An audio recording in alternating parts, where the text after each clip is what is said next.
In this episode, I'll be talking about my Saturday morning routine and time management for authors.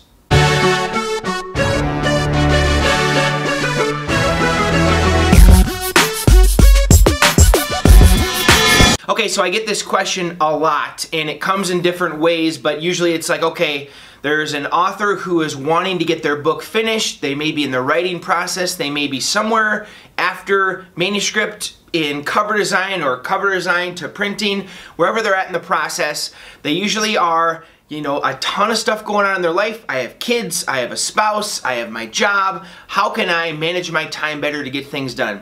So the very first thing I would say to you is, I really believe, and even before that, I'm going to tell you what works for me. I didn't necessarily get these concepts from a book, from a seminar, from a workbook or something like that. It's just last 10 years I figured out what works for me. So this is what works for me, but test what I'm telling you for your own self and see if it works for you. And that kind of brings me into the first point, which is, to me, the number one thing for time management is self-awareness.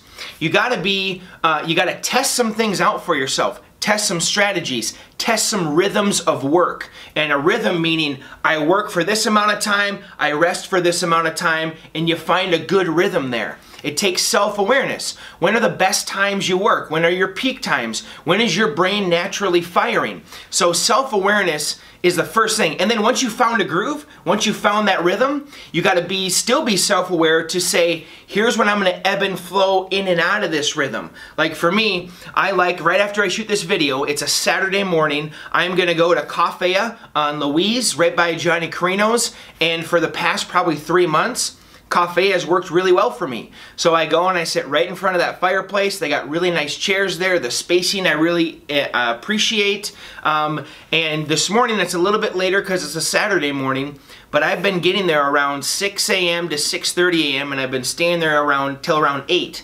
And it really helps me kind of find a groove and do all my thinking work. I do a lot of journaling in that time. I do a lot of thinking, a lot of strategy, a lot of planning. And for me, the past 3 months, I've had to be aware, like, hey, I'm finding a groove here. Let's keep this rolling until it stops.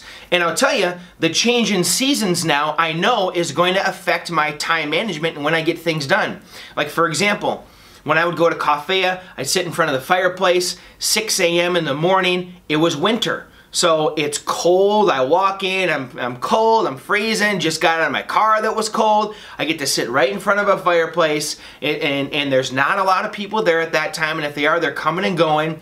It's been a great groove. Now, it's summer. We're definitely in the summer months, and you know, I'm not gonna wanna sit in front of a fireplace. So I'm trying to find my other groove. Today I even might go way over to the East Side Coffea in their new location.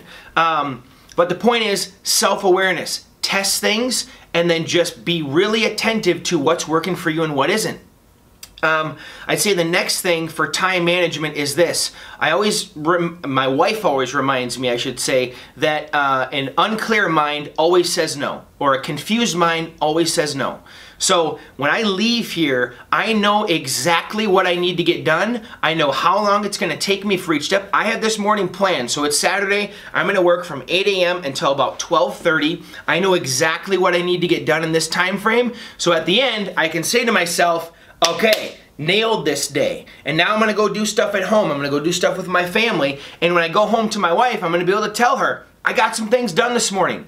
I didn't go to a coffee shop and ran into my buddy Timmy, and me and Timmy had a conversation for an hour and a half impromptu about absolutely nothing. I went and got some things done. I left my home, I left my family, left them on a Saturday morning to come and do some things to forward our business, forward our customers, forward our family, hopefully forward our legacy. These Saturday mornings all add up if you do them, you know, every Saturday morning for 40 years, which is what my hope is. So know exactly what you want to get accomplished. And remember this, an unclear mind is going to bring about an unproductive author.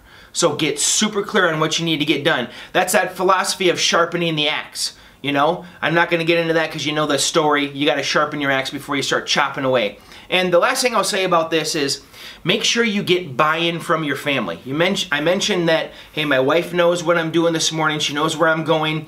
I have buy-in from her. She knows this is my rhythm. We've talked about it in advance. We're both bought in. She knows that this is a productive time for me, and she trusts me that I'm getting things done here. If I'm going to be away from the family, I'm going to bring something back to them in the form of whatever, that I just got some things done today. I forwarded it. You know, my son's around, so when I'm with him, I'll be like, okay, dude, I'm not going to get up. I'm not going to be around Saturday morning because, you know, here's all these things you want to do and that we want to do as a family, and I'm going to go crazy.